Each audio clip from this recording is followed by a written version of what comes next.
ഇസ്രായേലിൻ്റെ ദൈവമായ സ്വർഗസ്ഥനായ പിതാവാൻ ദൈവത്തിൻ്റെ നാമം ഇന്നും എന്നേക്കും സ്തുതിക്കപ്പെടുമാറാകട്ടെ. അനേകർ സുവിശേഷം പറയുന്ന ക്രൈസ്തവർ ഈ ലോകത്ത്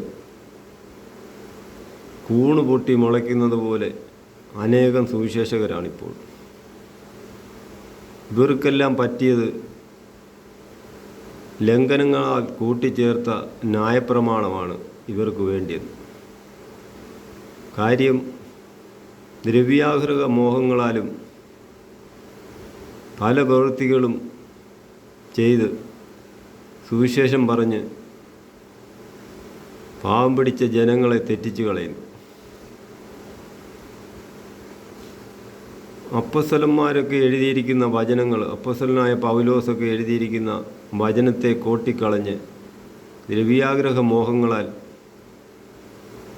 വചനം പറഞ്ഞ് പണം സമ്പാദിച്ച് ജീവിക്കുന്നു.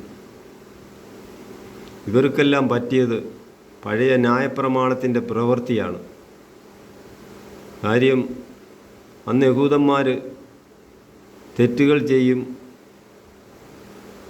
ഒടുവിൽ യാഗം കഴിക്കും. എന്തെങ്കിലും അവനവൻ്റെ അവസ്ഥ അനുസരിച്ച് ആടിനെയോ പ്രാവിനെയോ ഒക്കെ യാഗം കഴിച്ച് പാപങ്ങൾക്ക് പരിഹാരം വരുത്തും. പിന്നെയും വന്ന് തെറ്റുകൾ ചെയ്യും, പിന്നെയും പാപത്തിന് പരിഹാരമായി യാഗം കഴിക്കും. ഇങ്ങനെ യാഗങ്ങൾ കഴിച്ചുകൊണ്ടിരുന്ന വേളയിലാണ് അവർക്ക് പാപങ്ങൾക്ക് വേണ്ടി ദൈവപുത്രൻ വന്ന് ആ പാപങ്ങൾക്ക് പരിഹാരം വരുത്തി. ഇപ്പോൾ ക്രിസ്ത്യാനികളെന്ന് പറയുന്ന ആൾക്കാരോടാണ് ഞാൻ പറയുന്നത്, ദൈവപുത്രനെ ഒരിക്കലായി സ്വീകരിച്ച് വെള്ളത്താൽ കഴുകപ്പെട്ട് ആ രക്തത്താൽ സകല പാപങ്ങൾക്ക് പരിഹാരം വരുത്തി ഇപ്പോൾ ഒരു പാപവുമില്ല. അന്നേരം ദൈവത്തിൻ്റെ പ്രവൃത്തികൾ അല്ലെങ്കിൽ ദൈവത്തിൻ്റെ വചനങ്ങൾ പറഞ്ഞ് ദ്രവ്യാഗ്രഹ മോഹങ്ങളാൽ പലരും തെറ്റിപ്പോയാൽ പിന്നെ അവർക്കൊരു തിരിച്ചുവരവ് ഉണ്ടാകത്തില്ല. ആദ്യം അവരുടെ ഉള്ളിൽ ദൈവാത്മാവ് പ്രവർത്തിച്ചിട്ടുണ്ടെങ്കിൽ അത് പിന്നെ സകല ദുഷ്പ്രവൃത്തികളോ അല്ലെങ്കിൽ ദ്രവ്യാഗ്രഹങ്ങളോ എന്തേലും കാരണത്താൽ അത് ആ ആത്മാവ് വിട്ടുപോയാൽ പിന്നെ അവരുടെ ഉള്ളിൽ ഒരു ആത്മാവ് ഉണ്ടാകത്തില്ല. പിന്നെ അവരുടെ പഠിപ്പും കുറേ ഇംഗ്ലീഷൊക്കെ പഠിച്ച് വെച്ചിരിക്കുന്ന അതെല്ലാം വെച്ച് ഉപയോഗിച്ച് അവരുടെ പഠിപ്പും ലോകത്തിൻ്റെ ജ്ഞാനവും വെച്ച് വചനങ്ങൾ പറഞ്ഞ് മറ്റുള്ളവരെ തെറ്റിക്കുകയാണ്. ഇവർക്കൊക്കെ പറ്റിയതാണ് ന്യായപ്രമാണം.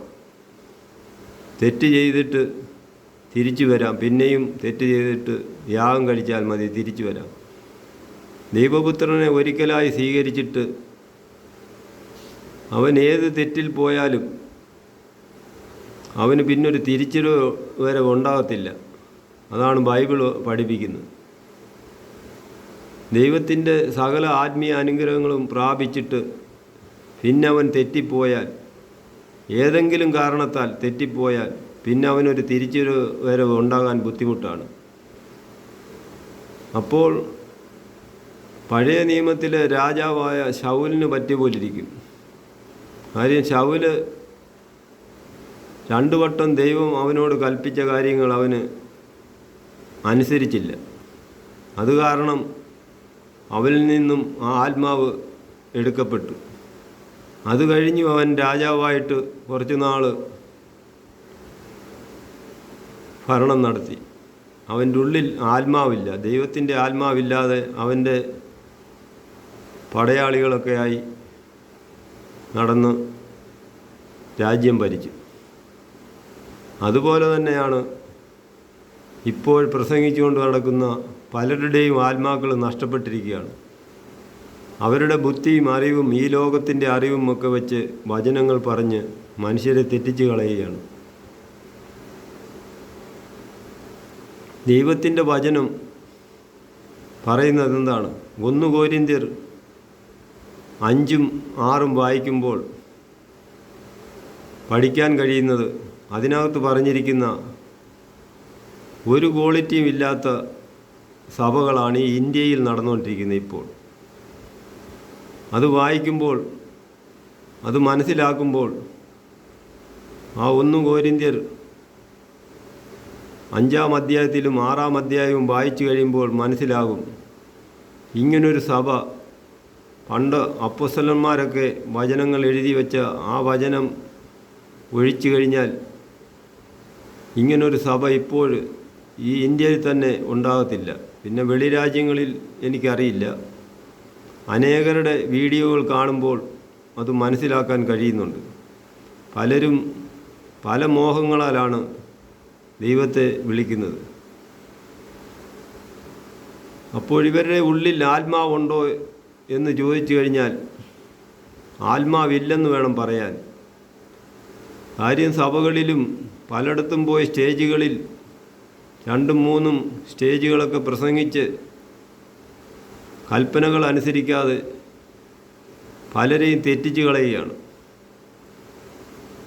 ദൈവം പറഞ്ഞിരിക്കുന്ന ശബത്ത് അതില്ല, അത് കഴിഞ്ഞു പോയി, അതിനി വേണ്ട എന്നുള്ള പഠിപ്പീരാണ്. അത് ഉണ്ടോയെന്ന് ചോദിച്ചു കഴിഞ്ഞാൽ അത് കഴിഞ്ഞു പോയതാണ്. ഇപ്പം പുതിയതായിട്ട് അങ്ങനൊരു സംഭവം ഇല്ല എന്നാണ് പഠിപ്പിക്കുന്നത്. പക്ഷേ ഈ കൽപ്പനകൾ കൊടുക്കുന്നതിന് മുമ്പ് തന്നെ ദൈവം ആദാമും ഹവ്വയും ജീവിച്ച കാലഘട്ടത്തിൽ തന്നെ ഉൽപ്പത്തി പുസ്തകം 2-ാം അധ്യായം 1, 2, 3 വാക്യങ്ങൾ വായിച്ചു കഴിയുമ്പോൾ അറിയാം, ഈ സ്വസ്ഥത അന്ന് ദൈവം അനുഗ്രഹിച്ച് ശുദ്ധീകരിച്ച ഒരു ദിവസമാണ് ഈ സ്വസ്ഥത ദിവസം. ആ സ്വസ്ഥതയാണ് മനുഷ്യന് നൽകിയിരിക്കുന്നത്. അത് യഹൂദന്മാരിപ്പോഴും അത് പാലിക്കുന്നുണ്ട്, അവരത് അനുസരിക്കുന്നുണ്ട്. ഇപ്പം ദൈവപുത്രൻ വന്നതിനോടുകൂടി അവർ ആ യാഗങ്ങളൊക്കെ നിർത്തി. അവരുടെ ഇടയിൽ ഇപ്പോൾ യാഗങ്ങളില്ല. അപ്പോൾ അവർക്ക് മനസ്സിലായി, അവരുടെ ഉള്ളിൽ ദൈവത്തിൻ്റെ ആത്മാവ് അവരുള്ളിൽ പ്രവർത്തിച്ച് അവരുള്ളിൽ തന്നെ വചനം കൊടുത്തിരിക്കുകയാണ്. അപ്പോൾ ക്രിസ്ത്യാനികളെന്ന് പറയുന്ന വലിയ പഠിപ്പും അറിവും ജ്ഞാനമൊക്കെ വെച്ച് ലോകത്തിൻ്റെ ജ്ഞാനം ദൈവം പോഷത്വമാക്കിയെന്ന് ആർക്കും അറിയത്തില്ല എന്ന് തോന്നുന്നുണ്ട്. കാര്യം ദൈവവചനം പറയുന്നതിൽ തെറ്റില്ല. കാര്യം നമ്മുടെ മന്ത്രി സതീശൻ സാർ വരെ വചനങ്ങൾ ഇഷ്ടം പോലെ പറയുന്നുണ്ട്. ഈ വചനം പറഞ്ഞ് അറിവോടെ വചനം പറയുന്നതിൽ യാതൊരു തെറ്റുമില്ല. പക്ഷേ ജഡത്തിൽ നിന്ന് വചനം പറഞ്ഞാൽ സത്യവചനം ആത്മാവ് അവരുള്ളിൽ വചനം പറഞ്ഞു കൊടുക്കേണ്ട രീതികൾക്ക് മാറ്റമുണ്ട്.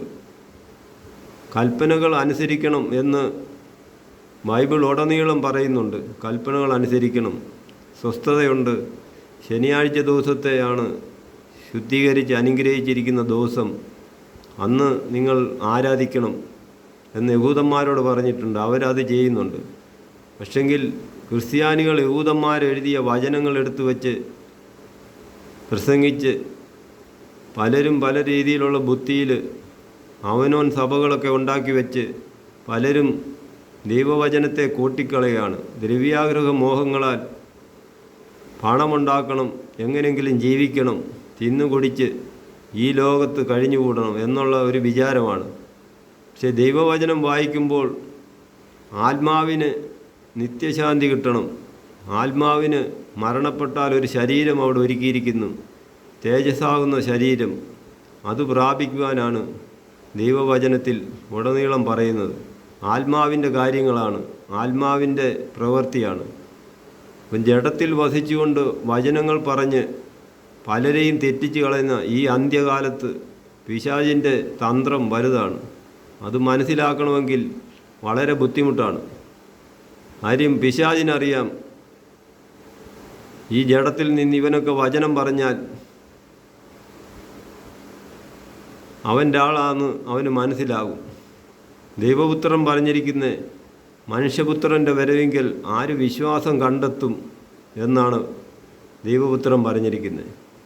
ഈ പ്രവൃത്തികളൊക്കെ ചെയ്ത് ഈ വചനമൊക്കെ പറഞ്ഞ് പലരെയും സൗഖ്യമാക്കി, പലരെയും അനുഗ്രഹിച്ച് അങ്ങനെ ചെയ്ത് ഇങ്ങനെ ചെയ്തെന്നൊക്കെ പറയുകയും ചെയ്യുന്നുണ്ട്. പക്ഷേ അന്ത്യനാളിൽ കർത്താവ് പറഞ്ഞിരിക്കുന്നത്, നിങ്ങളെയൊന്നും ഞാൻ അറിയുന്നില്ല എന്ന് പറയേണ്ടി വരും.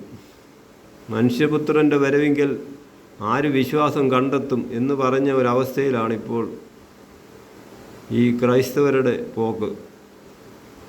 അതുകൊണ്ട് ഓരോരുത്തരും ചിന്തിക്കേണ്ടത്, നിങ്ങളുടെ ഉള്ളിലാണ് ദൈവാത്മാവ്. നിങ്ങളുടെ ഉള്ള് അല്ലെങ്കിൽ നിങ്ങളുടെ ശരീരം ദൈവത്തിൻ്റെ മന്ദിരമാണ്. ആ ശരീരത്തെ നശിപ്പിക്കുന്നവനെ ദൈവം നശിപ്പിക്കുമെന്നാണ് പറഞ്ഞിരിക്കുന്നത്.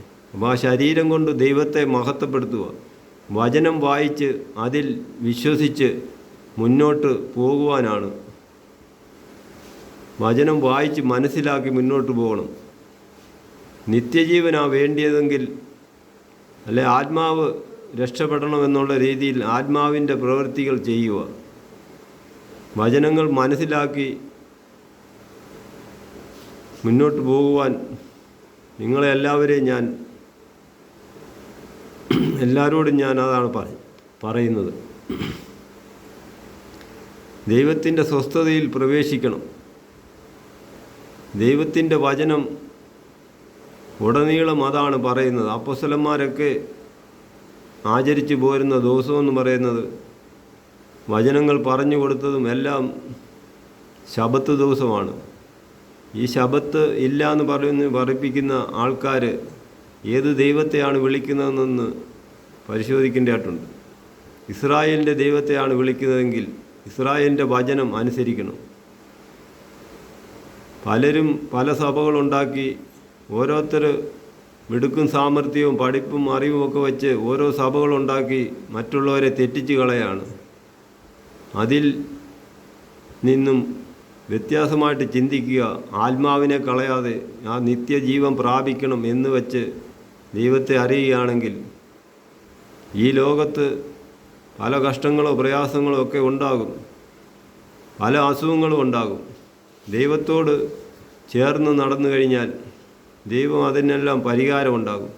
ഇനിയും പരിഹരിച്ചില്ലെങ്കിലും ദൈവം എടുക്കപ്പെടുകയാണെങ്കിൽ ആ മനുഷ്യൻ്റെ ആയുസ് അത്രയും ഉള്ളെന്ന് കരുതുക. നിത്യജീവൻ പ്രാപിപ്പാനുള്ള ദൈവത്തിൻ്റെ വചനം നിത്യജീവനാണ് പ്രാപിക്കേണ്ടത്. അത് വചനം വായിക്കുമ്പോൾ മനസ്സിലാകുന്നത്, ആത്മാവ് നിത്യജീവൻ പ്രാപിക്കണം. ഏതൊരാത്മാവും ആ നിത്യജീവനിലെത്തണം. അതാണ് ദൈവം പഠിപ്പിക്കുന്നത്. പല സഭകളിലും പോയിരുന്ന് ആത്മാവിനെ കളയാതെ വചനങ്ങൾ വായിച്ച് ചിന്തിച്ച് അത് മനസ്സിലാക്കി മുന്നോട്ട് പോകുവാൻ ശ്രമിക്കുക. Praise the Lord.